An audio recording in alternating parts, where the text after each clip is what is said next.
इसका हेडिंग होगा anointing of God. वो कैसे आता है, परमेश्वर का अभिषेक क्या काम करता है, परमेश्वर का अभिषेक मुझे क्यों चाहिए, परमेश्वर अपना अभिषेक क्यों देता है, मुझे वो अभिषेक कैसे संभाल के रखना है, ये सारे विषयों के ऊपर आज हम बात करेंगे। अभिषेक क्यों आता है, परमेश्वर अपना अभिषेक मुझे क्यों देना चाहता है, या परमेश्वर का अभिषेक। आज एक चर्च में एक बंदा अपनी फाइनेंशियल ब्लेसिंग के लिए आया है। किसी का डाइवोर्स होना है, वो कहता मेरा डाइवोर्स कैंसिल हो जाए। कोई कहता है मेरा एक्सीडेंट हो गया था, मुझे मेरी टांग सीधी हो जाए। कोई बोलता है मेरा बच्चा मंदबुद्धि पैदा हुआ है, जिस तरह बाकी बच्चे चल रहे हैं ये भी मेरा भी चले। आपकी प्रेयर रिक्वेस्ट अलग अलग हो सकती है। एक ही फैक्ट्री के अंदर आपका सूट भी बनता है, सलवार भी बनती है, आपकी चुन्नी भी बनती है, आपकी पैंट भी बनती है, आपकी शर्ट भी बनती है, आपका स्कार्फ भी बनता है, लेकिन शेप्स अलग अलग हैं, काम अलग अलग हैं। कोई सिर पे बांधते हैं, कोई जुराबे पांव पे डालते हैं, लेकिन इन सब के पीछे कपड़ा एक ही है। या वो नायलॉन का हो सकता है, कॉटन का हो सकता है, हाँ, लेकिन एक ही कपड़ा है। यानी काम कपड़ा एक ही है, लेकिन उसकी शेप्स, उसके काम जो हैं वो अलग अलग हैं। अनॉइंटिंग एक ही है, लेकिन उसके काम अलग अलग हैं। जब मेरी जिंदगी में निराशा थी, जब ये आई, निराशा से मुझे बाहर निकाल दिया। जब बीमारी थी, बीमारी से बाहर निकाल दिया। जब अभिषेक चाहिए था कि मुझे मिनिस्ट्री करनी है, और मैं बातों की मिनिस्ट्री नहीं करना चाहता हूं। लोग बोलते हैं हमारी वचन की सेवकाई है, बहुत अच्छी बात है, सबसे टॉप की सेवकाई है, पर उस वचन को जिसको तुम प्रचार करते हो कि जीसस ने लंगड़े चलाए, जीसस ने मसा दिया, जीसस ने अंधों को आंखें दी, जीसस ने बहनों को सुनने की शक्ति दी, जीसस ने मुर्दों को, हॉस्पिटल से मरे हुए लोगों को उठा दिया, फिर वो हम कैसे प्रूफ करेंगे? हम जीसस का ये बोल के कि हम वचन की सेवा में हैं, प्रचार तो कर रहे हैं, लेकिन जीसस को दिखा नहीं पा रहे, जीसस को कंप्लीट डेमोन्स्ट्रेट नहीं कर पा रहे। ये परमेश्वर चाहता है कि ऐसा हो। बाइबल में जितने चेले परमेश्वर ने चुने, उनको कहा जाओ और लोगों को बताओ कि स्वर्ग का राज्य नजदीक आ गया है, इसलिए मन फिराओ। मन फिराने का मतलब है चेंज योर थिंकिंग। जो तुम सोचते हो कि सब रास्ते एक से हैं, परमेश्वर कहता अपनी सोच को बदल लो, क्योंकि हर बस दिल्ली नहीं जाती, हर ट्रेन लुधियाना नहीं जाती। जिस जगह जाना है उस जगह की स्पेशल ट्रेन में, स्पेशल बस में, या गाड़ी वाले को स्पेशल बताना पड़ेगा कि मुझे उसी जगह जाना है। सब सड़कें एक जैसी हो सकती हैं, लेकिन सब एक जगह नहीं पहुंचती। इसलिए अगर मुझे स्वर्ग में जाना है, तो परमेश्वर ने कहा स्वर्ग का एकमात्र द्वार मैं हूं, बिना मेरे, बिना जीसस क्राइस्ट के कोई भी स्वर्ग नहीं जा सकता, कोई भी पिता के पास नहीं जा सकता। परमेश्वर यीशु मसीह ने कहा गो और लोगों को बताओ, जाओ कि मन फिराओ, चेंज योर थिंकिंग, अपनी सोच को बदल लो, क्योंकि परमेश्वर का राज्य निकट आ गया। कहते वो उसका क्या मतलब है जी? प्रभु का राज निकट आ गया, क्या वर्ल्ड वॉर 3 हो जाएगी? क्या न्यूक्लियर युद्ध हो जाएगा? परमेश्वर का राज निकट आ गया तो क्या मुझे दर्शन आएगा? क्या मेरा सिर घूमेगा? प्रभु का राज निकट आएगा, क्या मतलब है? यीशु मसीह ने कहा इसका मतलब यह है, जाओ और लंगड़ों को चलाओ, जाओ मुर्दों को जिलाओ, जाओ कोड़ियों को शुद्ध करो, जाओ बहरों को सुनने की शक्ति दो, ताकि जब तुम ये लोगों को बोलो कि परमेश्वर तुम्हें अनंत जीवन देगा, स्वर्ग का राज्य देगा, ताकि धरती पर उनके प्रॉब्लम सॉल्व हों और उन्हें ये यकीन हो सके कि जो ये प्रीचिंग हो रही है ये सबके जैसे नहीं है, ये जीवित परमेश्वर की है, जो ये कह रहा है कि अगर मैं धरती पर तुझे हील कर रहा हूं, तेरे काम कर रहा हूं, मैं तेरी पहुंच से बाहर नहीं हूं, इसका मतलब ऊपर भी जीवन है। अगर यहां वो असंभव काम कर रहा है जो कोई नहीं कर पाया, वो बेबी जो आईवीएफ नहीं कर पाया, आईयूआई नहीं कर पाया, मेडिसिन नहीं कर पाई, क्योंकि परमेश्वर ने चाहा नहीं कि वो हो, ताकि जब परमेश्वर का आत्मा छुए। हमने सुनी थी टेस्टिमनी पिछले हफ्ते, सुनी कि नहीं? 19 साल से कोई बेबी नहीं, मेडिसिन के बाद चेंज, ओके, यहां मेडिसिन, कतर में मेडिसिन, फॉरेन में मेडिसिन, इलाज शुरू किया, बड़ा इलाज किया, दवाई चेंज की और बड़ा इलाज किया, आईयूआई, आईवीएफ सब फेल हो गया। क्या करें, चर्च के बारे में मालूम हुआ। एक दिन मैंने परमेश्वर के आत्मा की सहायता से लोगों को आगे बुलाया कि बहनें आगे आ जाओ, ऑनलाइन देख रही। मैंने कहा 21 दिन फास्टिंग करनी है और ये चीजें, ये इंस्ट्रक्शन होंगी, इसे फॉलो करना है और 21 दिन बाद टेस्ट करना है। 19 साल बाद जब 21 फास्टिंग के साथ, इंस्ट्रक्शन के साथ चेक किया, राइट 21 दिन बाद प्रेग्नेंट, पूरे 9 महीने के बाद बेबी बॉय, और ये गवाही देने के लिए आई थी। सुनी कि नहीं सुनी? इसका मतलब क्या? इसका मतलब कि परमेश्वर मेरे असंभव काम कर सकता है, मुझे उसकी बात पर ध्यान देना है। वो कह रहा है कि मन फिराओ, चेलों को बोलो जाओ।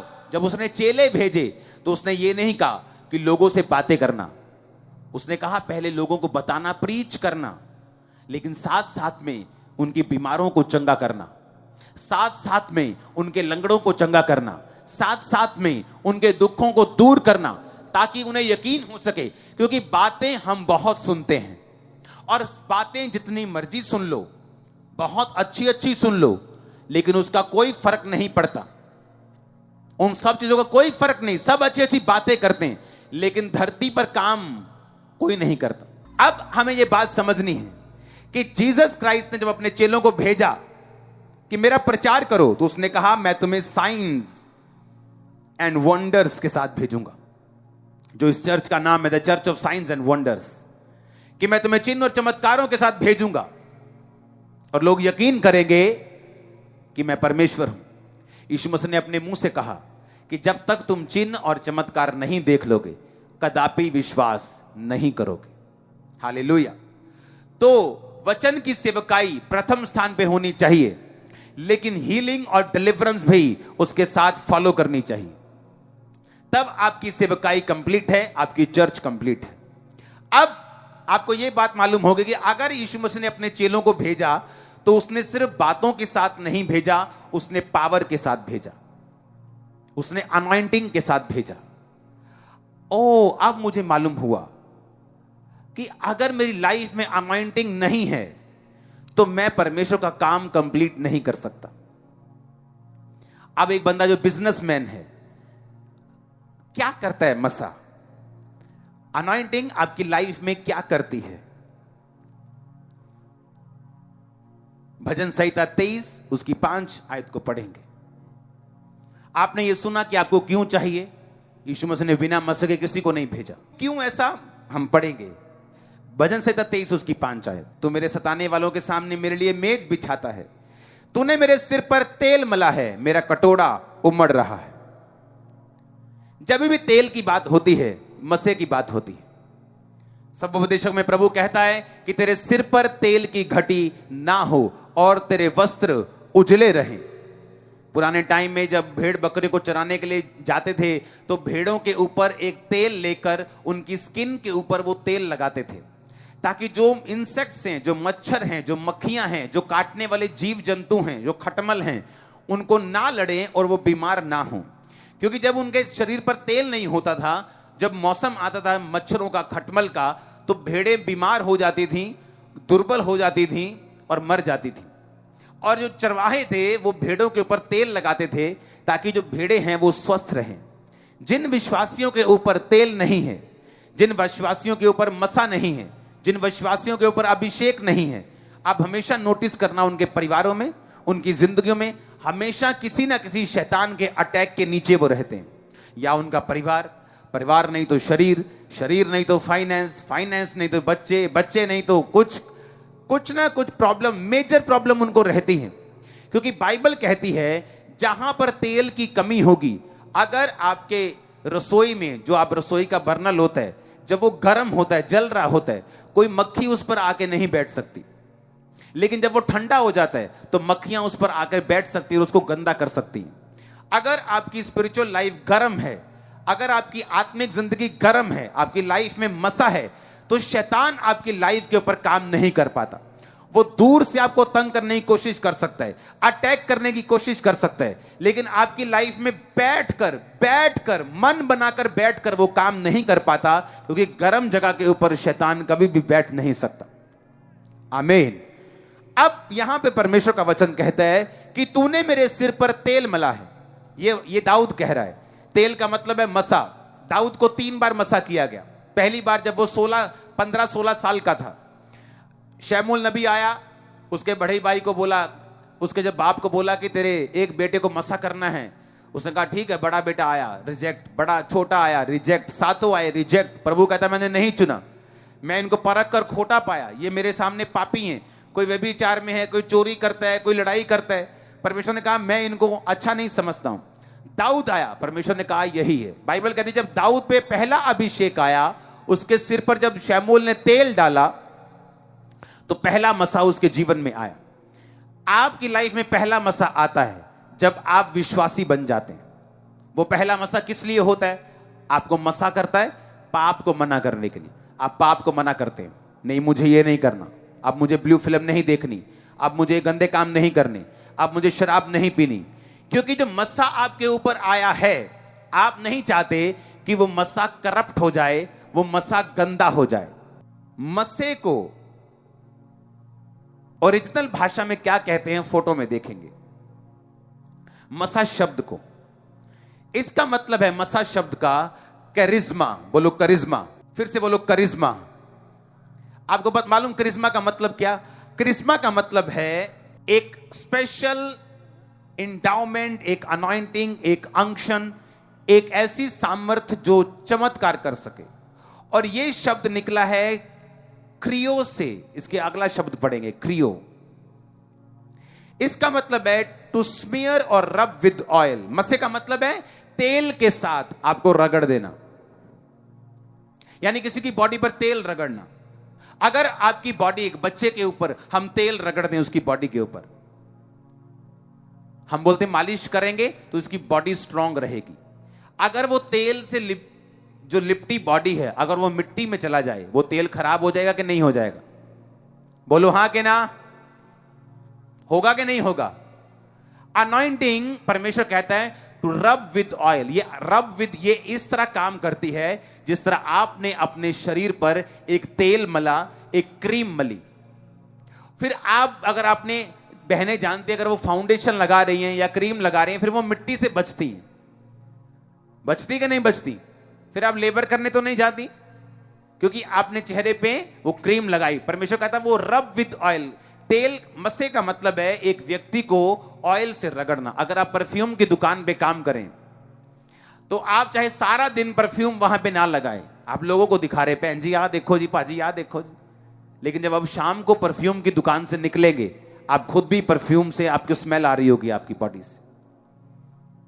उसी तरह से जब एक व्यक्ति आत्मिक संगति में आ जाता है, जब एक व्यक्ति आत्मिक चर्च में आ जाता है, जब एक व्यक्ति अनॉइंटेड लोगों की संगति में आ जाता है, वो चाहे खुद अनॉइंटिंग उसके पास ना हो, पर उस अनॉइंटिंग वाले माहौल में रहने के कारण वो मसा उसकी जिंदगी पर भी आना शुरू होता है और मसा काम करना शुरू होता है।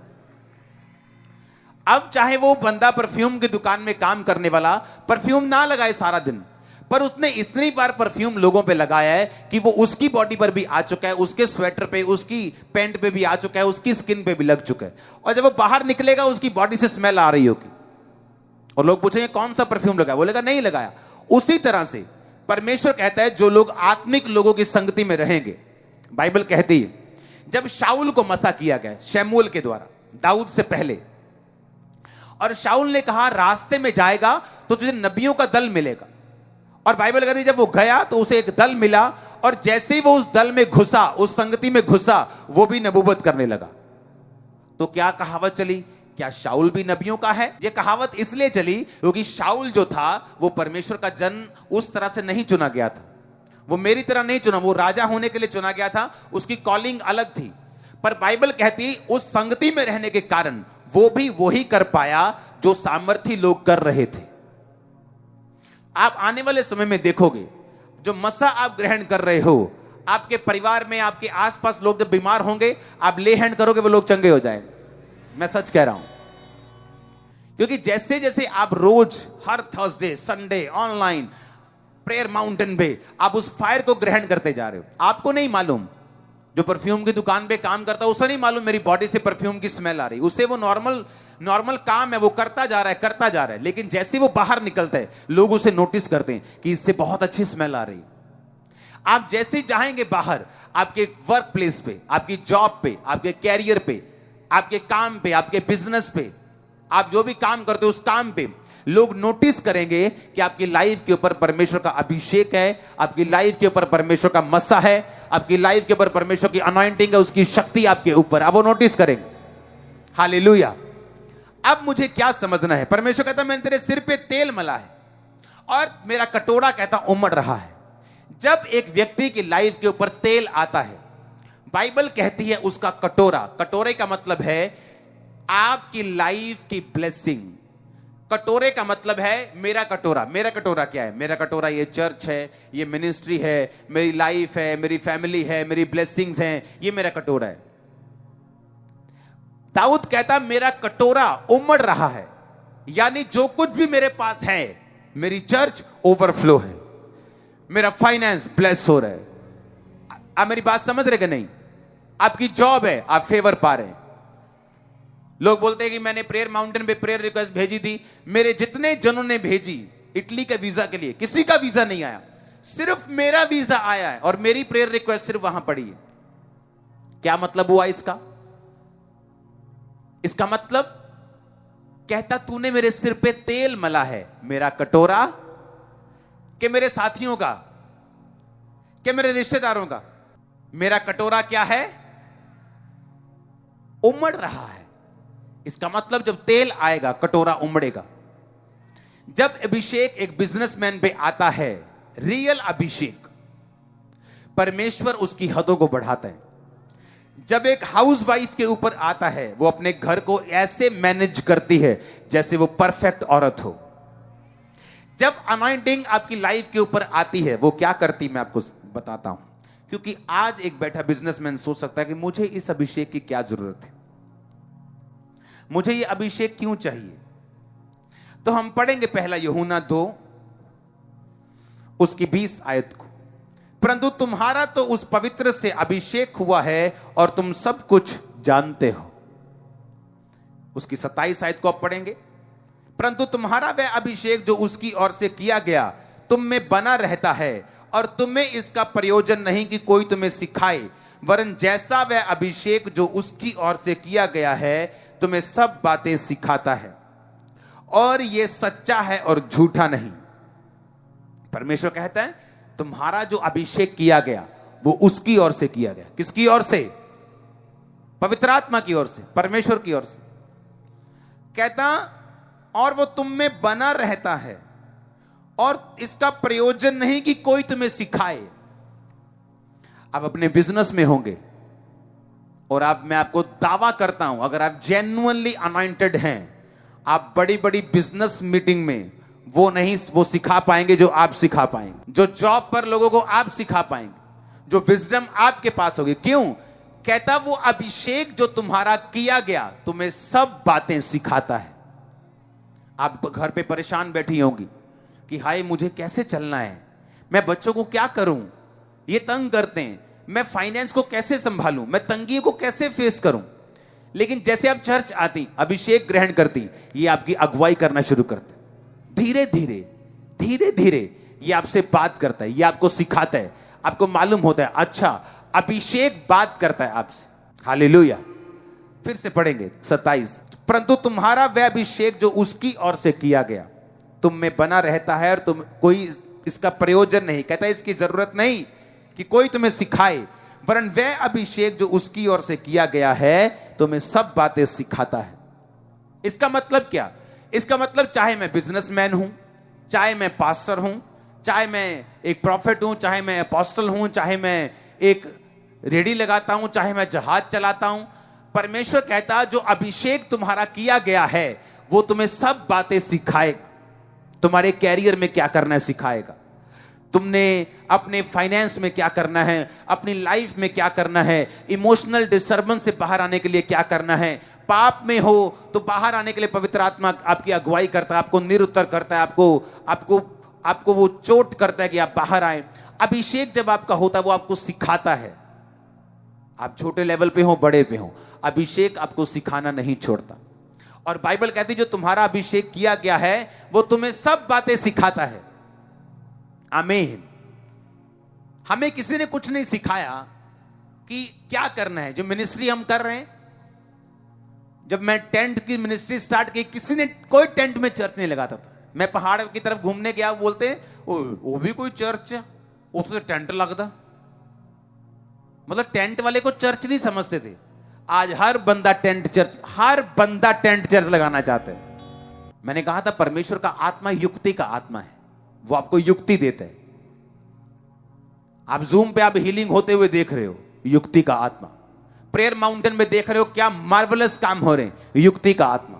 जब परमेश्वर का आत्मा और उसका अभिषेक, दो चीजें होनी चाहिए। एक है कि गिफ्ट लिया, आईफोन लेटेस्ट लिया और कबाड़ में फेंक दिया, घर के किसी दराज में फेंक दिया। हाँ जी पवित्र आत्मा हैगा जी, हाँ जी हैगा जी। अभिषेक पाया? नहीं जी। आईफोन अगर लिया तो उसमें एप्स डाउनलोड करो, बाइबल्स करो, इब्रानी करो, यूनानी करो, फिर गोते मारो बाइबल में ऐसे ऐसे, मजा तो लो। आमीन। प्रेरितों के काम 10 उसकी 38 आयत में लिखा, परमेश्वर ने किस रीति से यीशु मसीह नासरी को पवित्र आत्मा और सामर्थ से अभिषेक किया।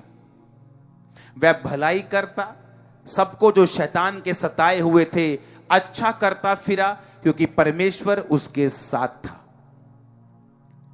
उसने भलाई की, शैतान के सताए हुओं को चंगा किया, क्योंकि उसमें पवित्र आत्मा था और सामर्थ था। सिर्फ पवित्र आत्मा नहीं, सामर्थ।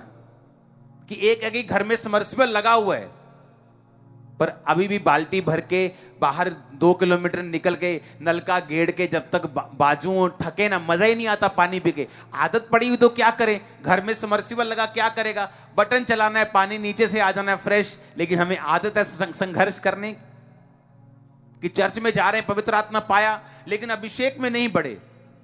और परमेश्वर का वचन कहता है कि उसने यीशु मसीह को पवित्र आत्मा और पढ़ेंगे और सामर्थ से अभिषेक किया। पवित्र आत्मा से और, बोलो ऊंची आवाज में, और सामर्थ से, दोनों चीजों से उसका अभिषेक किया। और वो भलाई करता रहा, चंगा करता फिरा, लोगों को जो शैतान से सताए से उनको आजाद करता फिरा, क्योंकि उसमें पवित्र आत्मा भी था और उसमें अभिषेक भी था। दाऊद कहता, जब मेरे सिर पे तेल आया तो मेरा कटोरा उमड़ा।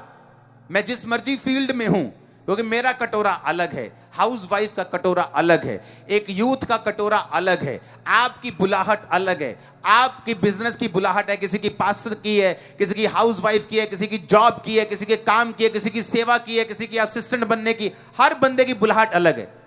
अगर वो उस बुलाहट में बना रहे, जितनी आशीष एक पास्टर की है, अगर वो वॉलंटियर उस पास्टर के साथ वफादार हो, वो आशीष उसकी लाइफ में भी आएगी। मालूम कि नहीं? Same blessing. उसको अपने सोचने की जरूरत नहीं, मैं यहां होता तो शायद ज्यादा ब्लेस होता, अगर वो लगा रहे अपने काम में। यीशु मसीह ने कहा 5 के साथ, जो 5 को मैं कहा, जा स्वामी के आनंद में सहभागी हो, मैं तुझे बहुत वस्तुओं का अधिकारी बनाऊंगा। जिसने 2 के साथ 2 कमाए, उसको भी सेम ब्लेसिंग बोली, जा स्वामी के आनंद में सहभागी हो, मैं तुझे बहुत वस्तुओं का अधिकारी बनाऊंगा। ये नहीं कहा ओके मैं तुझे कुछ, जैसे आशीष 5 वाले को वैसी आशीष 2 वाले को। हालेलुया। अब मुझे यह समझ आया कि परमेश्वर को पिता परमेश्वर ने यीशु मसीह को पवित्र आत्मा और सामर्थ दोनों से अभिषेक किया। इसका मतलब क्या? इसका मतलब मेरी जिंदगी में जब अनॉइंटिंग होगी, पवित्र आत्मा होगी, जो मैंने सुना, who is Holi spirit, part 1, part 2, part 3, part 4, और अब अभिषेक होगा तो क्या होगा हम पढ़ेंगे। फिर क्या होगा? कटोरा उमड़ेगा, हां या ना? दाऊद कहता मेरे सिर पर तेल मला है और मेरा कटोरा उमड़ रहा है, मेरा कटोरा ओवरफ्लो हो रहा है। अब होगा क्या? अब होगा क्या? मुझे यह पढ़ना होगा कि जब अभिषेक मुझ पे आएगा तो क्या होगा? मेरा कटोरा उमड़ेगा।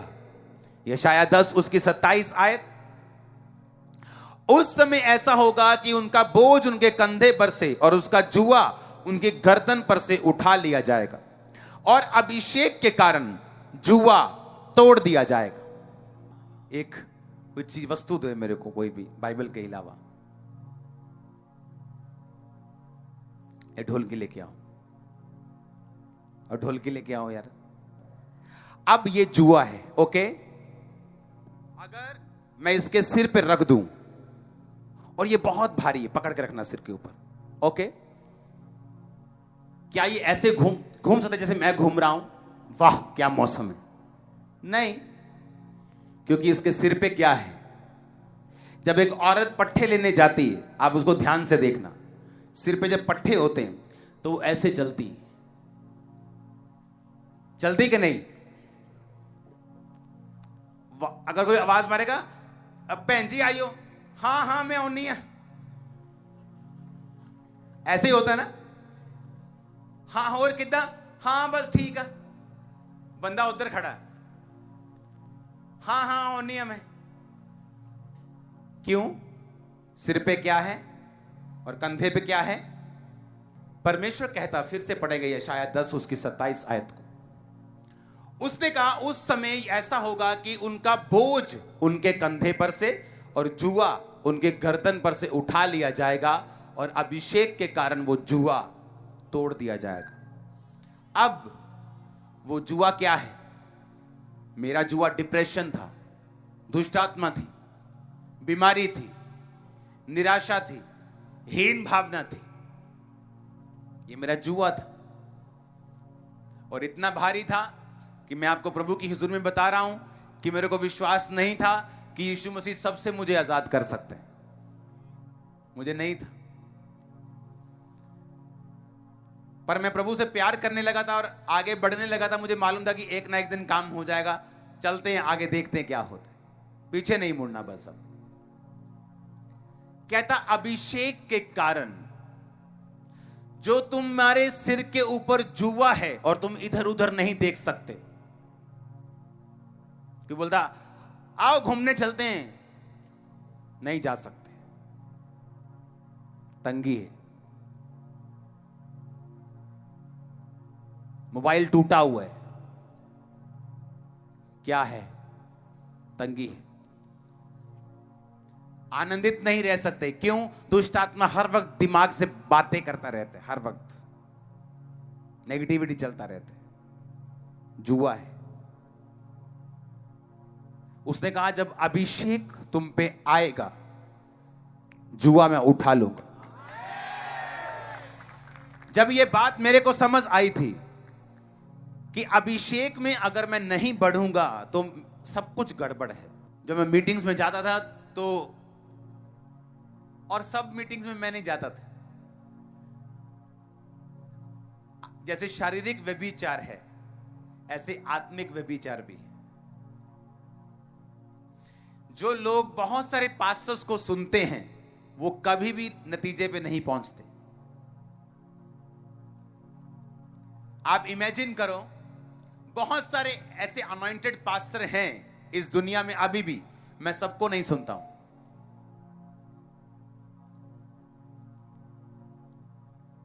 इसीलिए जब भी आप इस मिनिस्ट्री का रिजल्ट देखोगे, हमेशा एक एक्स्ट्रा पॉइंट पे देखोगे। आपने कभी नोटिस किया, जो भी परमेश्वर का आत्मा शुरू करता है वो कैसे फैलता है? सुनो मेरी बात। जैसे शारीरिक व्यभिचार होता है कि अपनी वाइफ के अलावा और भी मुंह मारने जाते लोग, उसी तरह आत्मिक व्यभिचार भी है कि सबको सुनना है और ना घर के ना घाट के, पता ही नहीं अब करना क्या है। किसी का ए सुन लिया, किसी का बी, किसी का सी, और खुद ब्लैंक है, कुछ नहीं मालूम। मेरी लाइफ की टेस्टिमनी है, मैं नहीं कह रहा कि उसको मत सुनो, उसको सुनो मेरी बात। ऐसा भी हुआ मेरी लाइफ में कि मैंने उन लोगों को सुना है जो मेरी है वो पवित्रता में कि हाँ अभी कुछ भी मेरे को नहीं मालूम, लेकिन उनको सुनने के बाद मुझे 15-20 मिनट लगे आत्मा में आने में। जब पुलपट पे मैं आया, मेरे ऐसे एक्सपीरियंस भी रहे लाइफ, 15-20 मिनट लग गए मेरे को आत्मा में आने के लिए, रियलिटी में आने के लिए। और मैंने तब फैसला किया कि मैं सबको नहीं सुनूंगा। इसलिए आप देखते हैं कि जब आप पवित्र आत्मा के चलाए चलते हैं और जैसे पति एक है, बाप एक है, यीशु मसीह एक है, और आप एक लाइन को फॉलो करते हैं, मिनिस्ट्री को फॉलो करते हैं, जब पवित्र आत्मा आपकी लाइफ में होता है वो आपसे बात करता है। और आज आप चर्च में आए, हां, परमेश्वर चाहता है मैं इसकी लाइफ में जो प्लान है, अगर दाऊद की जिंदगी में प्रभु ने सोचा था। हालेलुया। आप सब लोग ने परमेश्वर के दास को वचन को सुना और समझ भी लिया है। मैं परमेश्वर का धन्यवाद करती हूँ। परमेश्वर का दास ये कह रहे हैं अनॉइंटिंग ऑफ गॉड, परमेश्वर का जो आशीषें है हम अपने जीवन में कैसे पा सकते हैं, उसको कैसे संभाल सकते हैं अपने जीवन में। शैतान आशीष को चुराना चाहता है और हमें शैतान को भगाना है। परमेश्वर का आशीष जो हमारे जीवन में है बरकतों को लाती है, आशीषों को लाती है। तो हमें इस अनॉइंटिंग को पकड़ के रखना है और इस अनॉइंटिंग को बढ़ाना है अपने जीवन में। हमें इस अनॉइंटिंग को और ही बढ़ाते जाना है। इस अनॉइंटिंग को परमेश्वर ने हमें दिया है, शैतान चुराने ना पाए, क्योंकि शैतान हर वक्त ताक में लगा रहता है आशीषों को चुराने में। आपने ये बातें परमेश्वर के दास से सुना कि परमेश्वर जब यहाँ पे थे, परमेश्वर अनॉइंटिंग लोगों को देते हैं तो उसमें अलग अलग तरीके के लोग काम करते, एक ही कलीसिया में लोग रहते हैं, पर परमेश्वर ने अलग अलग सबको काम दिए हैं। कोई दर्शन का, कोई सेवा का, कोई खाना बनाने का, कोई प्रचार करने का, अलग अलग तरीके का परमेश्वर ने, भविष्यवाणी, दर्शन, सपना, सबको अलग अलग परमेश्वर ने अनॉइंटिंग दिया है। तो वैसे ही सब लोग, मतलब एक कंपनी में हर प्रकार के कपड़े बनते हैं पर अलग अलग शेप रहते हैं। हालेलुया। तो आप सब लोग भी अनॉइंटिंग से भरिए और अपने अपने वरदानों को और शैतान को चुराने ना दे। तो सबको जय मसीह की। God bless you all. Thank you Jesus. और हमारे परिवार के लिए प्रार्थना करते रहिए और हमारे लिए करते रहिए। और इस वीडियो के ज़्यादा से ज़्यादा शेयर कीजिए, लाइक कीजिए, कमेंट कीजिए और आगे बढ़ाइए। और आप लोगों को ऐसे ही वचन अच्छा लगता है तो और इस वीडियो को कमेंट कीजिए। Thank you Jesus. God bless you all. Thank you Jesus.